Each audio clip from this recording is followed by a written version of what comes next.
Hey there. So, as you know, I have a full-time job and I've taken on this big project on top of my full-time job running my company. Why I did this, I don't know. I'm just kidding. I applied for a grant and I received the grant, and it has a really hard deadline at the end of December. So here we are doing all the things. But what I've learned is in doing this project or working on this project is that it requires a really different skill set than I'm used to doing on a regular basis. And so it takes a lot more energy in the amount of time that I spend on it than just doing accounting or what I'm used to doing in the business would take. So I'm figuring out that I'm having to actively manage my energy in ways that I haven't had to before. And I'm doing that by making sure that I have 2 real days off on the weekend. So Saturday is like non-negotiable. I don't check emails. Like, you cannot reach me unless you're like a friend or a family member, or yeah, those things. Or a teammate, maybe, if I'm playing volleyball. I guess that's a friend or family member on a Saturday. And Sundays, sometimes I will jump in and check emails, just sort of see what's going on, make sure there's nothing crazy came up on Saturday. But unless there's something super urgent, I really try not to work on a Sunday. Or if there's like things I can sit down for an hour and just, fire off a bunch of emails or something like that. But I don't start any projects. I don't get sucked into any work on a Sunday. I'm trying to keep it really light and spend time with my partner, with Ryan, with my dog, and just do stuff for the sake of having fun.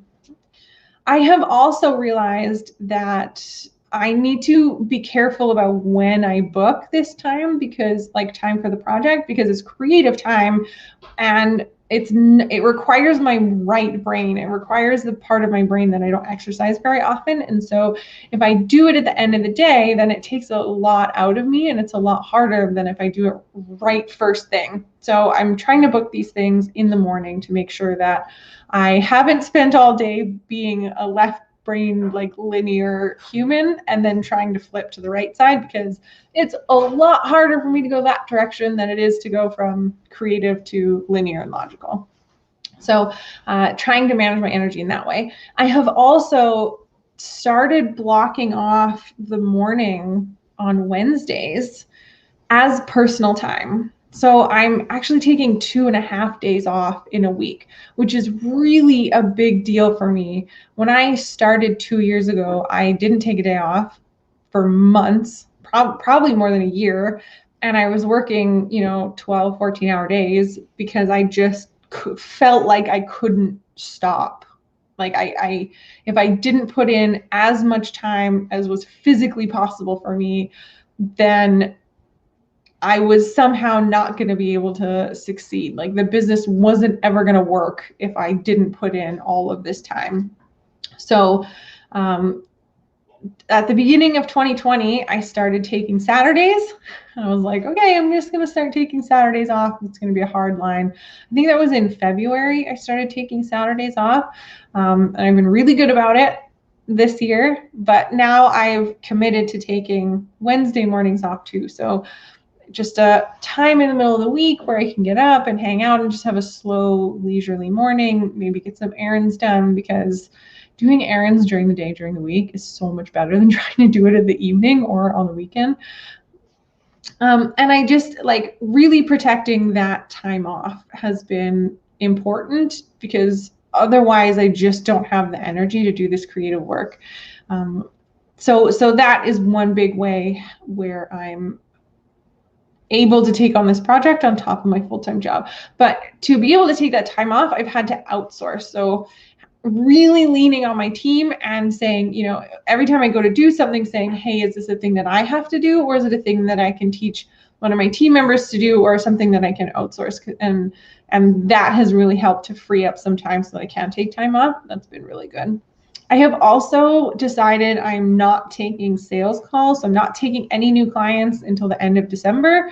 In the new year, I'll be taking on clients again. I'll be doing sales calls, and this has really helped me to feel like I have the energy to put into this new project, because I'm not onboarding new clients. I'm not trying to create new relationships with people, and it's just a lot less. It's a lot less energy to be putting out in an unknown way, because even though I have an onboarding system and it's very structured and I know exactly the steps that everybody needs to take, everybody's different, and so that initial building of relationship is really different for everybody. So I've put all of that off. Everybody who's already in the works, obviously, we're going to continue, and like I'm not just deciding, well, never mind.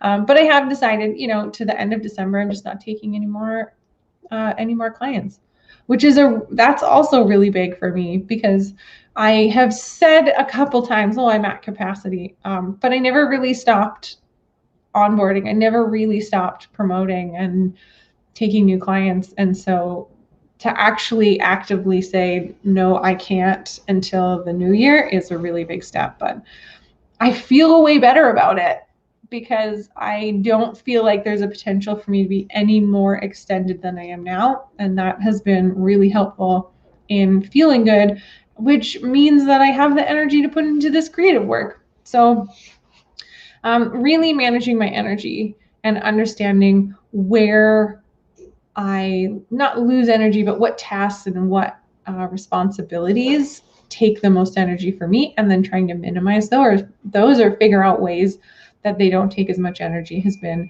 really, really huge in being able to take on this project and keep my full-time job. So that's my tip for you if you are thinking, or you have been forced to take on really big responsibility, but you're busy, like you don't have space for it. If you have any comments about that, or questions, or anything, let me know in the comments. I'd love to chat with you about it. I hope you're doing well, and I'll see you tomorrow.